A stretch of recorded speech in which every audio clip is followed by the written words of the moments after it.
शनि देवा को प्रणाम, शनि राजा को प्रणाम। नमस्कार दर्शकों, आपका स्वागत है हमारे इस विशेष कार्यक्रम शुभारती संवाद डॉक्टर विभाश्री दीदी जी के साथ। आज फिर हम कुछ रोचक तथ्यों को लेकर और कुछ अपनी शंकाओं को लेकर दीदी जी से प्रश्न करेंगे। तो आइए सबसे पहले देखते हैं उनका एक परिचय वीडियो।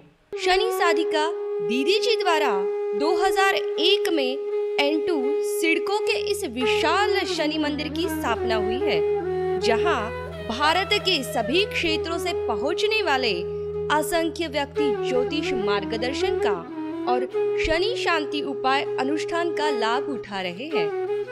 2005 में 4 एकड़ की भूमि में दीदी जी द्वारा श्री शनि आश्रम चिकलठाना औरंगाबाद की स्थापना हुई, जहां प्रतिवर्ष जनवरी में शनि साधना शनि चिकित्सा शिविर में असंख्य व्यक्ति भाग लेते हैं।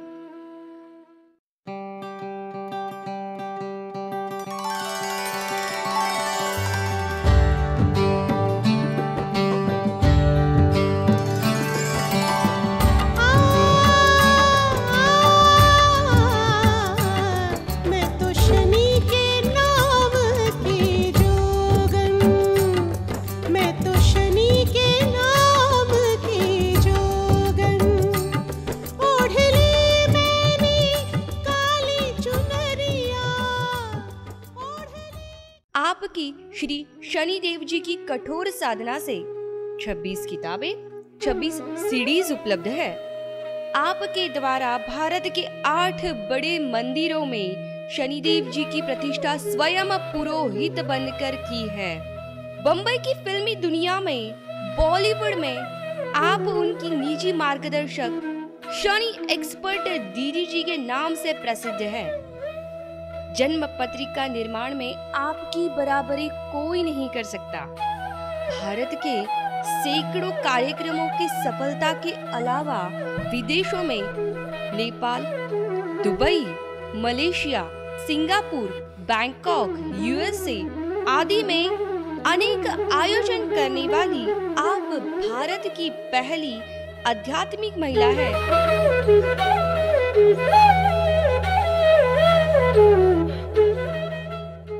शनि देवा को प्रणाम, शनि राजा को प्रणाम। शनि देवा को प्रणाम, शनि राजा को प्रणाम। शनि देवा को प्रणाम, शनि राजा को प्रणाम। बहुत बहुत स्वागत है दीदी जी आपका हमारे इस कार्यक्रम शुभारती संवाद डॉक्टर विभाश्री दीदी जी के साथ।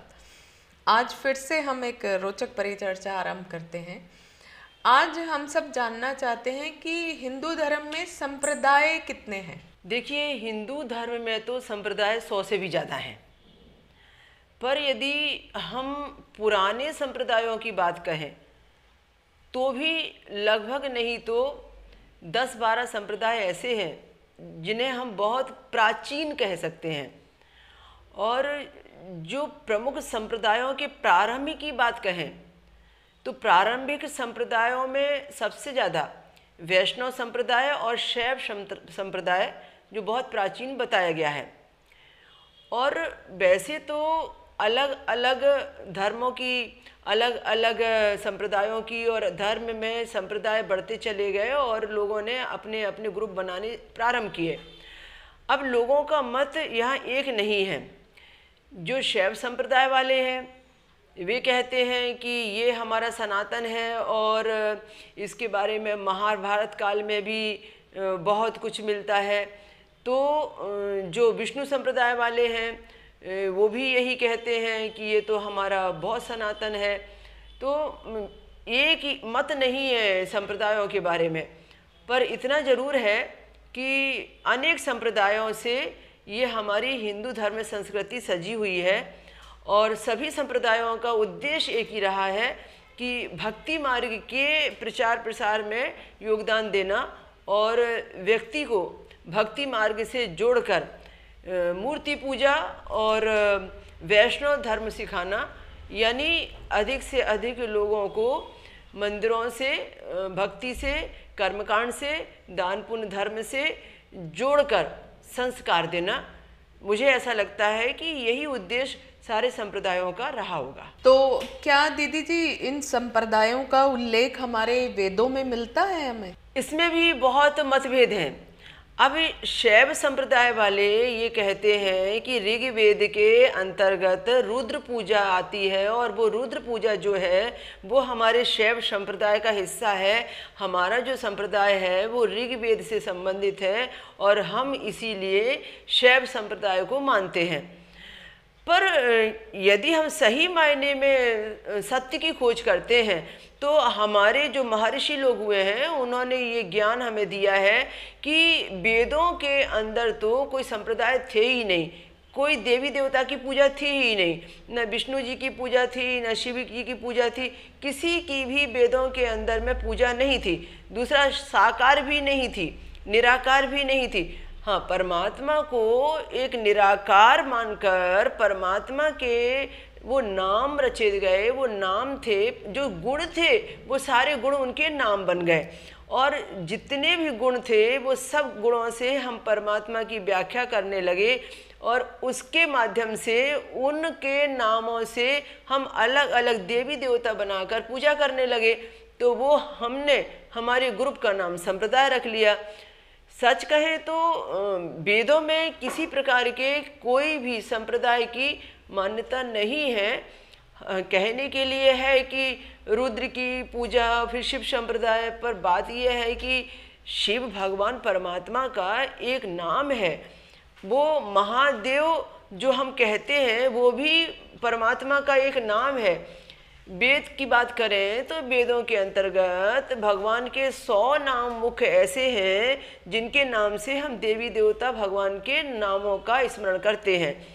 परमात्मा का नाम एक विष्णु भी है, परमात्मा का नाम एक शिव भी है, परमात्मा का नाम महादेव भी है, परमात्मा का नाम जो जितने भी हमारे ग्रह हैं उनके नाम से भी परमात्मा का नामकरण है। या मैं यूँ कहूँ कि परमात्मा के नाम से हमने ग्रहों के नामकरण किए हैं।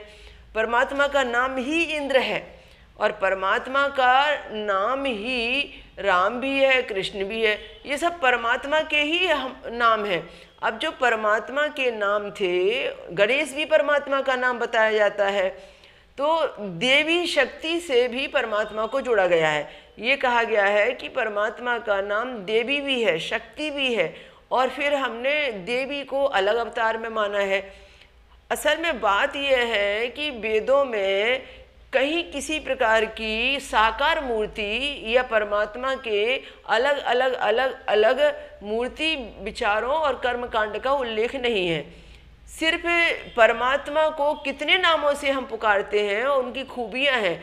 जैसे वो शांत हैं तो उनका नाम अलग है, जैसे वो संहार करते हैं, जैसे वो निर्माण करते हैं, पालन करते हैं तो उनका नाम विष्णु है। फिर वो व्यक्ति को न्याय देते हैं तो परमात्मा का ही एक नाम शनि भी है।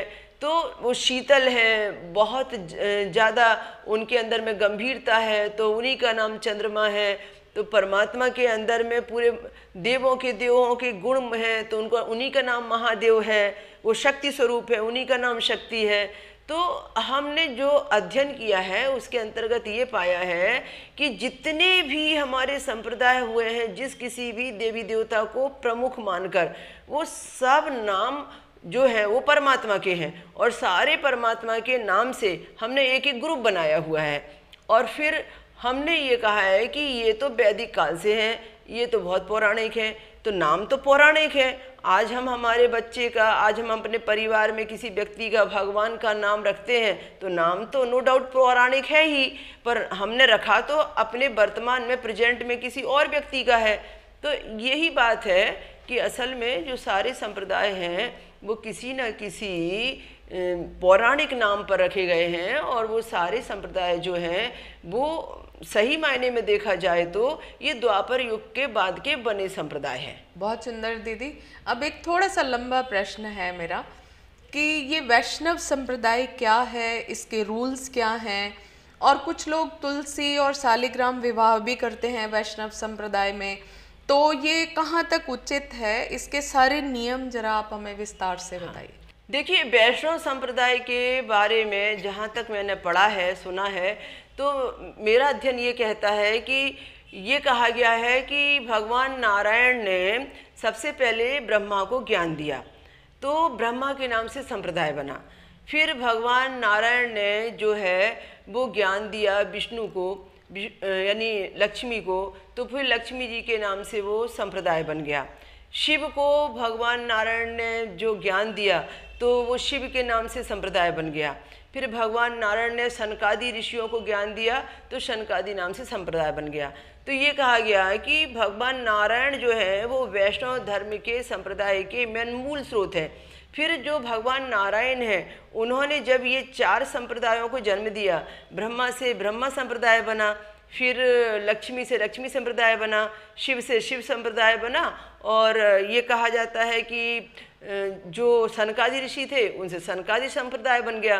तो मेन मूल जो संप्रदाय हैं ये वैदिक कहें या आदि सनातन कहें या जो हमने लिखे हैं ग्रंथों में वो कहें, पर कुल मिलाकर ये है कि ऐसा कहा जाता है कि जितने संप्रदाय निकले हैं इनसे मूल में से निकले हैं। तो मूल जो है वो वैष्णव धर्म मानते हैं कि ये हमारे द्वारा संप्रदाय जो है वो मूल है। फिर इसके अंतर्गत जो आगे हम बढ़ते हैं तो ब्रह्म संप्रदाय से जो आ गए वो ब्रह्मा जी को मानने वाले थे। शिव संप्रदाय में वो आ गए जो शैव संप्रदाय बना चुके थे। फिर लक्ष्मी जी को मानने वालों ने विष्णु संप्रदाय स्थापित किया, श्री संप्रदाय कह लीजिए, लक्ष्मी संप्रदाय। फिर सनकादि ऋषियों ने फिर वो पंथ बन गए, बहुत सारे ऋषि मुनि साधु संतों के, जिसे हम कहते हैं ना कि ये जितने भी संत ऋषि लोग जो भी आते हैं कि पंथ बनाते हैं वो सब इसमें आ गए सनकादि संप्रदाय में। यानी ये एक संन्यास से संबंधित संप्रदाय बन गया। तो इस तरीके से ये सारे संप्रदाय जो है मूल है। और इसके बाद अब वैष्णव धर्म की बात कहें, वैष्णव धर्म के संप्रदाय में भगवान विष्णु को मानने वाले हैं, और भगवान विष्णु को जो भी श्रृंगार दिया है वो वैष्णव धर्म का श्रृंगार है। जैसे छाप तिलक लगाना और उस तरीके से ही श्रृंगार करना और भगवान विष्णु की पूजा करना। इसमें कई लोग शालिग्राम की पूजा भी करते हैं। अभी इसमें भी अलग अलग प्रकार के हैं, 2 मत वैष्णव धर्म में भी है, वैष्णव संप्रदाय में भी 2 विभाग अलग अलग हैं। तो इसके अंतर्गत में वैष्णव धर्म के अंतर्गत में वो सारा सब श्रृंगार है जो कि भगवान विष्णु को हम मूर्तियों में और भगवान विष्णु को मंदिरों में देखते हैं। इसके अंतर्गत सिर्फ भगवान विष्णु को ही मानना है। आप शिव जी को माने ये आवश्यक नहीं है, आप शक्ति को माने ये आवश्यक नहीं है, आप कहीं और जाकर कोई तीर्थ करें आवश्यक नहीं है, पर भगवान विष्णु को आपको मानना है और भगवान विष्णु ही आपके सर्वोपरि हैं और वही आपको मोक्ष तक लेकर जाएंगे। तो वैष्णव धर्म का ये जो मूल रहा है। अब आपने शालिग्राम की बात की। अब कथा कहानियों में इतिहास में कहा गया है कि वृंदा थी तो उसके बाद में उनके पति को जो था बचाने के लिए वो अपना तप दे रही थी, और जो पति था वो आचरण में सही नहीं था, वो जो जालंधर था वो भगवान शिव का विरोधी हो गया था।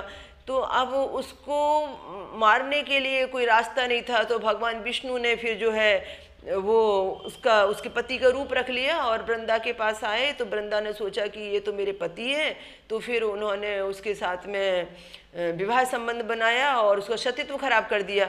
ये एक मनगढ़ंत कहानी जो आ जाती है, और ये कहा जाता है कि ये कहानी इसलिए है कि वो वृंदा को बाद में फिर भगवान विष्णु ने कहा कि तुम तुलसी बन जाओगी और अगले जन्म में, और वृंदा ने कहा कि तुमने मेरे साथ छल किया है, तुम मेरे पति का रूप रख कर आए और मेरा सतीत्व खराब किया, तो मेरे पति को तुमने मारा है या मेरे पति को मैं नहीं बचा पाई, तो तुम पत्थर के हो जाओ।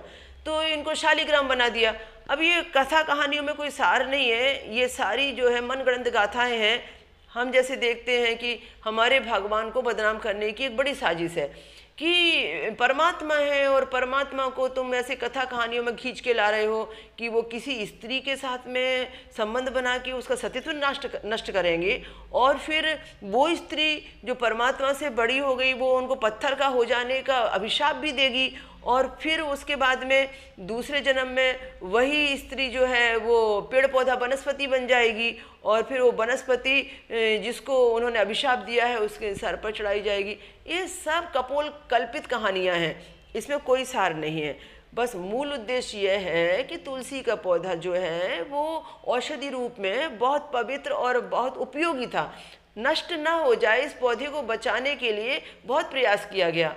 तो लोगों ने उस समय अपना विवेक लगाया कि अच्छा है इसे पूजनीय बना दें और इसकी कहानी मढ़ दें कि ये पूजनीय है, इसे घर में रखा जाए, इसकी सेवा की जाए तो ये पौधा ये वनस्पति बची रहेगी।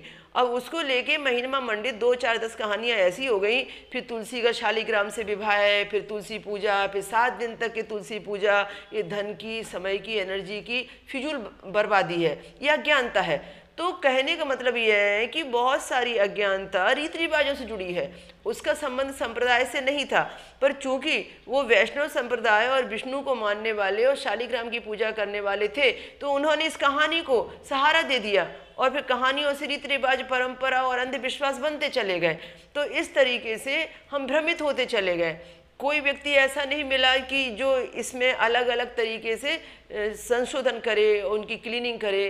तो आज आवश्यकता है कि जो गलत है उसको हटाया जाए, जो सही है उसे रखा जाए। बहुत सुंदर दीदी। अब मुझे ये भी आप एक मेरी समस्या का समाधान कीजिए। हिंदू धर्म में हम बहुत सारे नदियों, पहाड़ों, पशु, वनस्पतियों की पूजा करते हैं, तो क्या इनका उल्लेख हमारे वेदों में आता है? और अगर क्या हमें ये पूजा करनी चाहिए, और अगर करनी चाहिए तो फिर उसके लिए नियम क्या है? क्या इसके साथ कोई शनि ज्ञान भी जुड़ा है? आपने वनस्पतियों के पूजे जाने से संबंधित या नदियों से, पहाड़ों से पूजे जाने संबंधित प्रश्न किया है। देखिए, मैं भी जब तक अज्ञानता के अंधेरे में थी तो मैं भी ये समझती थी कि ग्रहों से संबंधित जितनी भी जड़ी बूटियाँ हैं, वनस्पतियाँ हैं, या जितनी भी नदियाँ जिनके आगे पवित्रता का लेवल लगाया गया है वो सब पूजनीय हैं। जितने भी पहाड़ जिनके आगे परमात्मा के नाम का लेवल है वो सब पूजनीय है। और मैं भी उसी भीड़ का हिस्सा थी। कहते हैं जब जागे तभी सवेरा। जब तक मैंने वेद नहीं पढ़े थे, जब तक मैंने गीता को कई बार पढ़ के उसको नहीं समझा था, जब तक मैंने सही मायने में धर्म और संप्रदायों को नहीं समझा था, तब तक मैं भी ये सोचती थी कि शायद नवग्रह शांति के लिए ये सब करना चाहिए। देखिए, बात यह है कि नदी, पहाड़, वनस्पति ये सारे सब जड़ हैं, ये निर्जीव है। इनकी पूजा अर्चना हमारे वेदों में नहीं दी गई है। हमारे किसी वेद में कहीं ये उल्लेख नहीं आता कि किसी पेड़ की, वनस्पति की पूजा की जाए। कहीं नहीं आता है कि कोई पहाड़, घाटी, कहीं ऐसी जगह की पूजा की जाए जहाँ पर कोई मान्यता रही हो। ये सारा सब जो है ना, ये जो निर्जीव है, जड़ है। लोग तो घर की देहरी पूजते हैं, लकड़ी की भी पूजा करते हैं, लोहे की मशीनों की, गाड़ियों की, और जो नया सब लाते हैं उसकी पूजा, मतलब ये धातु की भी पूजा करते हैं, मिट्टी की भी पूजा करते हैं। सब, कोई चीज़ ऐसी नहीं बची है जो पूजी न जाती हो। अब एक सोचने वाली बात है कि आप हर चीज़ की पूजा करते हो। नया इलेक्ट्रॉनिक सामान आया तो पूजा हो जाएगी, नया वाहन आया तो पूजा हो जाएगी, घर में कोई नई वस्तु आई तो पूजा हो जाएगी। सब मिट्टी से लेकर सोने तक की आप पूजा करते हो। कोई वस्तु नहीं छूटी है जो पूजनीय ना हो। तो अभी प्रॉब्लम यह है कि ये सब पूजनीय है, ये सब हमारे अंधविश्वास की जड़ें फैला रहे हैं और इनकी जो मान्यता है वो कहीं ना कहीं किसी न किसी ने फैलाई है। अभी ये जो मान्यता है इनकी जड़ें बहुत गहरी हैं। आज यदि हम कहें भी कि दशहरे पर आप क्यों ये वाहन की पूजा कर रहे हैं, ये वाहन आपके लिए भगवान है क्या, तो नहीं, वो हम चलाते हैं और ये हमें सुरक्षित लेके जाते हैं। तो जो पूजा नहीं करते क्या उनको सुरक्षा वाहन नहीं देते? आप वाहन सुरक्षा से चलाएंगे तो सुरक्षित जाएंगे, सुरक्षित आएंगे। उसमें अगरबत्ती और कपूर लगा के नारियल फोड़ने से क्या मिलने वाला है? पर अभी क्या ये अंधविश्वासों की जड़ें बहुत गहरी हैं, अज्ञानता है, टोटल अज्ञानता है। तो इसलिए हमारा ज्ञान ये कहता है और सनातन धर्म ये कहता है कि हमें न नदियों की पूजा करना है, न पहाड़ों की पूजा करना है, न वनस्पति की पूजा करना है। उस वनस्पति में पीपल भी आ गया, बड़ भी आ गया, तुलसी भी आ गई। वनस्पति तो वनस्पति होती है, फिर हमें किसी की भी पूजा नहीं करनी है। और जो भी हम ये जड़ चीज़ों की पूजा करते हैं, जो भी हम ये सब जगह जगह हर प्रकार के स्थानों की पूजा करते हैं, हर प्रकार की धातुओं की पूजा करते हैं, ये हमें जड़ बनाता है और ये हमारे सुंदर आध्यात्मिक भाव के साथ खिलवाड़ भी है। और हम ऐसे ही होते चले जाते हैं, क्योंकि फिर हम भी जड़ होते चले जाते हैं और हमारा समय यूं ही नष्ट होता चला जाता है। तो ये कोई पुण्य का काम नहीं है। हाँ, ये है कि हमें वनस्पति लगाना है, क्योंकि हमें वायु प्रदूषण से बचना है, लोगों को ऑक्सीजन देना है, और ये सब चीज़ें हमारे लिए औषधि के लिए भी बड़ी काम की हैं, ये ज़रूरी है। हमने जो गंगा को मैया बनाकर और यमुना को मैया बनाकर और नदियों को हमने माँ शब्द लगाकर जो संबोधित किया है, वो उस जल की सुरक्षा के लिए किया था, वो जल को बचाए रखने और पवित्रता और गंदगी से हटाने के लिए किया था। अब आज ऐसा हो गया है कि फिल्मों में, सीरियल में और बड़े बड़े आलेख और लेखों में उसका मानवीकरण हो गया है कि उसको स्त्री रूप में दिखा दिया है। फिर स्त्री रूप के बाद में फिर शादी ब्याह है, भाई बहन भतीजे, वो सब बता दिया है। ये सब मनगढ़ंत होते चले गए। हमने थोड़ी सी छूट क्या दी थी, तो धीरे आगे बढ़ते बढ़ते बढ़ते बढ़ते ये विकराल रूप हो गया। कहने का अर्थ ये है कि जब जागे तभी सवेरा। यदि हम गलत थे, हमारे पूर्वज गलत थे और हमने गलत मान्यताओं को अभी तक ढोया था, तो आज कम से कम हम इतने जागरण में आ जाएं, आज हम कम से कम इतने जागरूक हो जाएं कि हमारी जो पीढ़ी है, हमारी जो नई पीढ़ी है, वो कम से कम ये सारी चीज़ों से निकल जाए, वो ये अंधविश्वासों में ना उलझे। मैं ये नहीं कहती हूँ, किसी की धार्मिक आस्था को, भावना को ठेस पहुँचाना नहीं चाहती हूँ, मैं ये नहीं चाहती कि लोग गलत कर रहे हैं, पर मैं ये ज़रूर कहती हूँ कि ये जो आप कर रहे हैं, इससे थोड़ा सा चिंतन करके बाहर निकलिए और आइए वेदों की ओर, आइए गीता की ओर, पढ़िए वाल्मीकि रामायण को और समझिए हमारे मूल उद्देश्यों को कि हमारी धरोहर ने हमें क्या दिया है। तो हम ये सारे वहमों से बाहर निकल जाएंगे और फिर किसी जड़ चीज़ की पूजा नहीं करेंगे। और सही माने में जिसको भी मानेंगे वो परमात्मा के स्वरूप में मानेंगे और सीधी हमारी आराधना परमात्मा तक पहुँचेगी, क्योंकि परमात्मा के इतने नाम हैं और इतनी चीज़ों के नाम से हम परमात्मा का बखान करते हैं कि हर नाम में परमात्मा की याद हमारी होनी चाहिए। बहुत बहुत धन्यवाद दीदी जी, मेरी इस शंका का समाधान करने के लिए। मैं आशा करती हूँ कि हमारे दर्शक भी इस ज्ञान को समझेंगे और रूढ़िवादी विचारों से बाहर आएंगे। अगले शनिवार तक के लिए बहुत बहुत धन्यवाद। तो ये थी दर्शकों दीदी जी के साथ हमारी एक परिचर्चा। आशा करती हूँ आपका इससे ज़रूर ज्ञानवर्धन हुआ था। अगले शनिवार हम इसी समय इसी जगह सुभारती संवाद डॉक्टर विभाश्री दीदी जी के साथ कार्यक्रम में फिर से उपस्थित होंगे। परंतु यदि आप दीदी जी से अपनी किसी समस्या का समाधान करवाना चाहते हैं या उनसे कोई पर्सनल मार्गदर्शन प्राप्त करना चाहते हैं, तो आप उनकी वेबसाइट पर जाकर या YouTube चैनल पर या फेसबुक पेज के माध्यम से या इंस्टाग्राम पर उनको फॉलो करके अपने सभी प्रश्न उनके साथ डिस्कस कर सकते हैं। तो मिलते हैं अगले शनिवार, तब तक के लिए बहुत बहुत धन्यवाद। श्रीमद् भगवद गीता के अनुसार पूर्व जन्मों के पापों के प्रायश्चित हेतु वर्तमान को अच्छा बनाने के लिए और भविष्य में अपने सपनों को साकार करने के लिए यज्ञ कराने की सलाह दी गई है और सभी यज्ञों में ज्ञान यज्ञ ही सर्वोत्तम है। शनिदेव जी की प्रत्येक दशा, शनि साढ़े साती, शनि ढैया के समय को शुभ फलकारी बनाने के लिए शनि ज्ञान यज्ञ करवाना चाहिए। पूरे विश्व में एकमात्र शनि साधिका डॉक्टर विभाश्री दीदी जी के द्वारा ये शनि ज्ञान यज्ञ किए जाते हैं। जितना फल अश्वमेध यज्ञ कराने से होता है, उससे ज्यादा फल शनि ज्ञान यज्ञ कराने से होता है।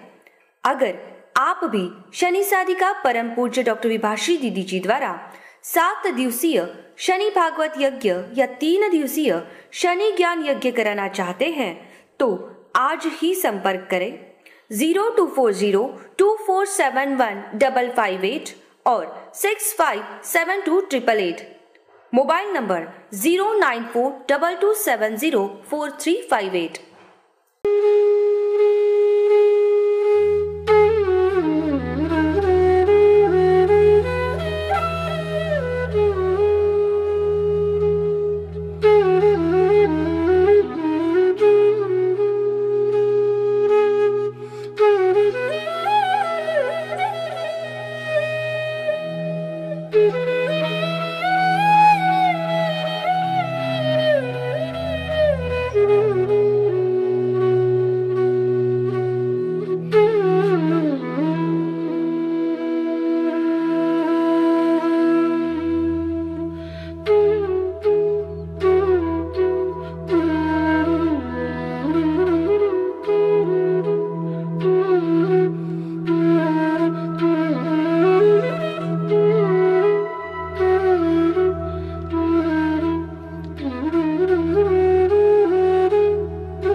शनि देवा को प्रणाम, शनि राजा को प्रणाम।